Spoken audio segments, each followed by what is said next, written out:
você que me assiste. Meu nome é Natália, eu tenho 26 anos, nasci em Jandira, mas sempre morei na cidade de São Paulo. Eu tô aqui pra contar pra vocês como é que foi aí o meu processo, como eu conheci o programa de intercâmbio de au pair, como foi o meu processo dentro dessa jornada, que não foi, como eu posso dizer, foi rápida, foi bem longa, demorou aí 3 aninhos. Como é morar aqui fora do Brasil, especificamente em Colorado, e como foi os meus primeiros 3 meses morando aqui. Então vamos lá. Eu tava num trabalho, uma empresa, não tinha completado nem 3 meses ainda, e eu tive uma colega que estava participando do processo seletivo. Ela já tinha contratado uma agência, estava procurando família. Ela me falou um pouco a respeito e eu me interessei. Eu não tinha uma ideia, assim, do que era o programa de au pair.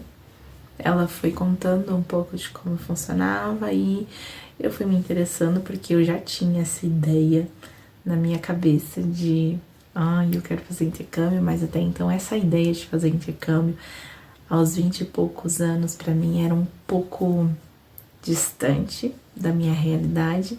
Eu sabia que eu queria fazer, mas eu acreditava que seria mais pra frente. Eu me interessei muito e comecei a pesquisar a respeito do processo seletivo na internet mesmo, não entrei em contato com nenhuma agência. Comecei a seguir muitas meninas que já faziam parte do intercâmbio ou que já estavam fazendo parte do processo, já estavam no país, em outro país no caso, e o dia a dia delas me encantou, assim, eu queria fazer parte daquilo. E como eu ainda tinha 3 meses, nem 3 meses na empresa, né? Eu só fui pesquisando mesmo pra saber como funcionava e colocar o pé no chão pra não ter nenhuma surpresinha, porque eu não gosto muito de surpresas ruins. E comecei a entrar em muitos grupos do Facebook, porque me indicaram, inclusive por lá eu tive acesso a um documento super grande para poder estudar sobre a entrevista da agência, que era algumas possíveis perguntas que poderiam cair na sua entrevista. O arquivo era bem extenso, não tinha como você estudar tudo. E eu lembro que quando eu comecei a fazer parte de bastantes grupos, eu vi que o conteúdo, assim, mais ou menos tinha um padrão, ou era oferecimento de família, ou era contando um caso, compartilhando um caso para outras pessoas não caírem no golpe, ou contando sobre o que deu certo, o que não deu certo no intercâmbio. E isso pra mim foi muito bom, porque quando você vê pessoas passando por algumas situações, você acaba pegando a bagagem delas para poder levar para sua vida ou sei lá, tentar evitar aquela situação. E era exatamente isso que eu tava procurando naquele momento.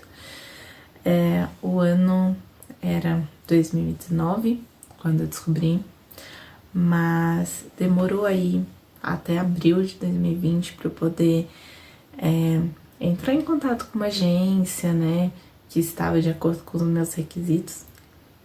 O primeiro, assim, o primordial para mim era a segurança, então tava fora de cogitação ir pra Europa, porque eu sei que lá você não precisa contratar agência, na verdade você não consegue contratar agência para poder fazer o intercâmbio de au pair. Então você se inscreve no site e vai procurar sua família sozinho, não tem nenhum tipo de intermediação, então isso pra mim era um pouco arriscado. Então eu escolhi fazer parte do programa nos Estados Unidos justamente pela segurança, porque aqui esse tipo de intercâmbio é regulamentado pelo governo e isso me interessava bastante. Eu fechei o contrato com a minha agência em abril de 2020, mas veio o coronavírus, isso dificultou muito o meu processo, então eu tive aí quase 2 anos e meio online, sem um fluxo bom de família, e eu estava um pouco preocupada com a minha situação, porque como nós sabemos, né, quem quer fazer parte desse processo sabe que você tem um período de 1 ano para poder localizar a sua família e fechar o match e embarcar. Até os 27 anos, no máximo, você já tem que ter embarcado. Fora você ultrapassar essa idade, você não consegue mais, né, fazer aí parte do programa de au pair. Por causa do coronavírus, meu fluxo de família foi bem limitado. Eu tive poucas famílias no meu perfil. Isso acabou me desestimulando, então eu não entrava todos os dias no meu perfil para acompanhar o fluxo. A agência tinha me falado que isso era muito importante para eu não perder nenhuma conexão, nenhum convite de conexão com família. E eu lembro que quando eu fiz a entrevista com ela, né, em inglês, para saber o teste de inglês, ela já me deu algumas dicas. Eu não passei de primeira, passei na terceira. E uma das dicas era entrar todos os dias, no máximo, no mínimo 3 vezes no dia, para poder acompanhar o fluxo. E eu não fiz isso, porque eu já estava começando a desacreditar na possibilidade de fazer o intercâmbio.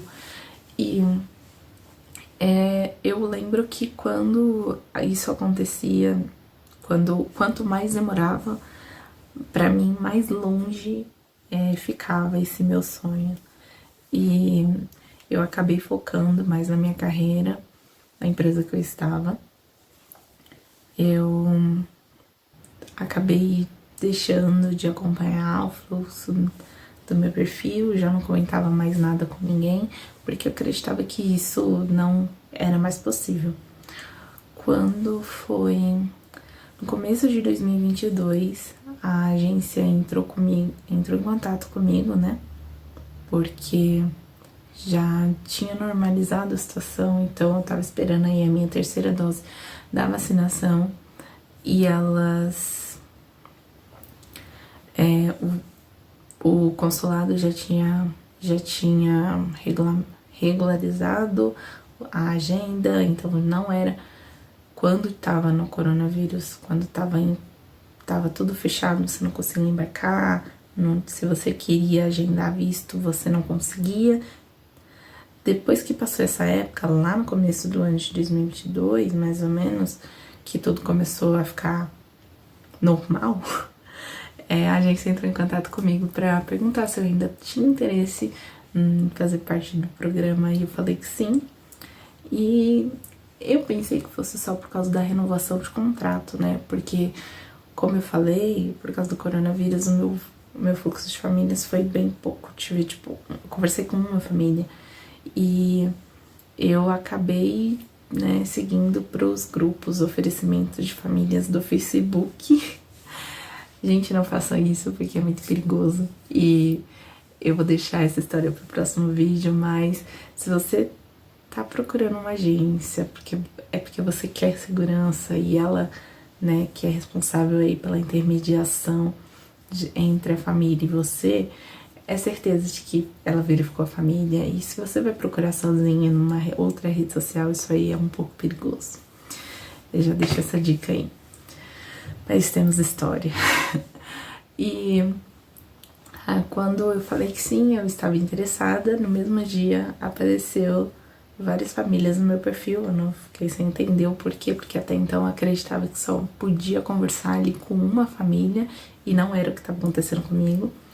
Eu lembro que eu conversei com 3 mães, uma me mandou e-mail, as outras 2 me mandaram WhatsApp, mas, porém, contudo, entretanto, eu não fechei o match, porque algumas ideias não batiam, eu tinha alguns critérios para escolher a família e eu não queria que fosse um embarque de imediato, eu não queria que tivesse que trabalhar no final de semana e eu queria ter um pouco mais de privacidade, liberdade. Esses foram os meus critérios. Era bem básico, assim, eu não pedi nada material, não tive nada disso. E conversando com elas, eu não senti isso. Eu lembro também que quando eu marcava a entrevista, eu ficava muito nervosa, mas, assim, um pouco insegura, né? É de mim ser bastante ansiosa, então se você marcar uma coisa comigo, eu vou ficar super, ai, chega logo o momento, pelo amor de Deus, e isso não, né, me atrapalhava um pouco na entrevista. Quando acho que elas desconectaram do meu perfil, mas quando eu voltei no meu perfil ainda tinha pessoas lá e eu acabei mandando e-mail para essas famílias, mas nenhuma delas me responderam.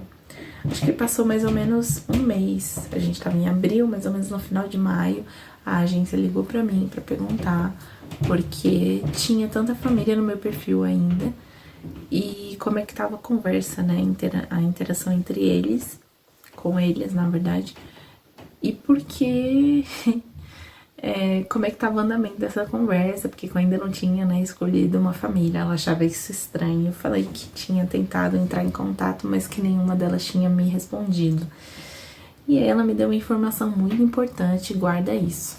Ela falou que já que eles não tinham respondido o meu e-mail, eu deveria mandar e-mails para eles agradecendo, né, pelo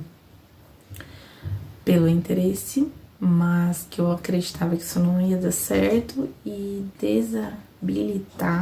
desativar o... não, desativar o... como é que é o nome?